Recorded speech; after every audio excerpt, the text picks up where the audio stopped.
প্রভুপাদ যখন আমেরিকায় যাওয়ার জন্য মনস্থির করেন, তখন ওনার কাছে একজন আসেন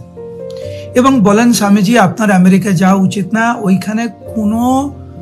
নিরামিষ খাবার পাওয়া যায় না, আপনার বয়স হয়ে গেছে প্রায় 70 বছর, ওখানে অনেক ঠান্ডা,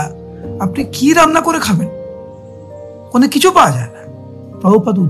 উত্তর দিয়েছিলেন, হোয়াট ইজ দ্যাট, ওটা আবার কি, I shall live on bread and potatoes, এটা কোনো ব্যাপারই না, কিছু পাওয়া যায় না, কোনো ব্যাপারই না, আমি কেবল পাউরুটি এবং আলু খেয়ে থাকবো। এখন কোনো প্রচারক যদি বলে ও ওই দেশে কিছু পাওয়া যায় না, তাহলে আমি মাংস খেয়ে থাকবো, ওইটা ভুল। সবকিছুর একটা সীমা আছে একটা,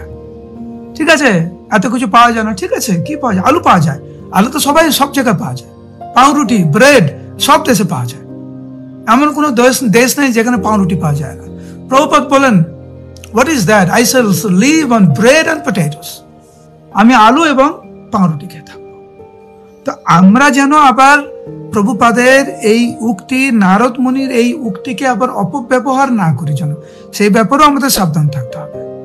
হ্যাঁ, ওখানে তো ছানা সবজি পাওয়া যাচ্ছে না, পকোড়া পাওয়া যাচ্ছে না, বা আমাদের প্রিয় প্রিয় যেগুলো পাওয়া যাচ্ছে না, ঠিক আছে, প্রভুপাদ আলু পাওয়া যায়, আমি আলু খেয়ে আর পাউরুটি খেয়ে থাকবো। কিন্তু মূল বিষয়টা হচ্ছে কি, যে প্রত্যেকটা দেশে কিছু বাধ্যবাধকতা থাকে, প্রচারকগণ তার যে মূল বিষয়টাকে ধরে রেখে ছোটখাটো যেগুলো পরিবর্তন করার দরকার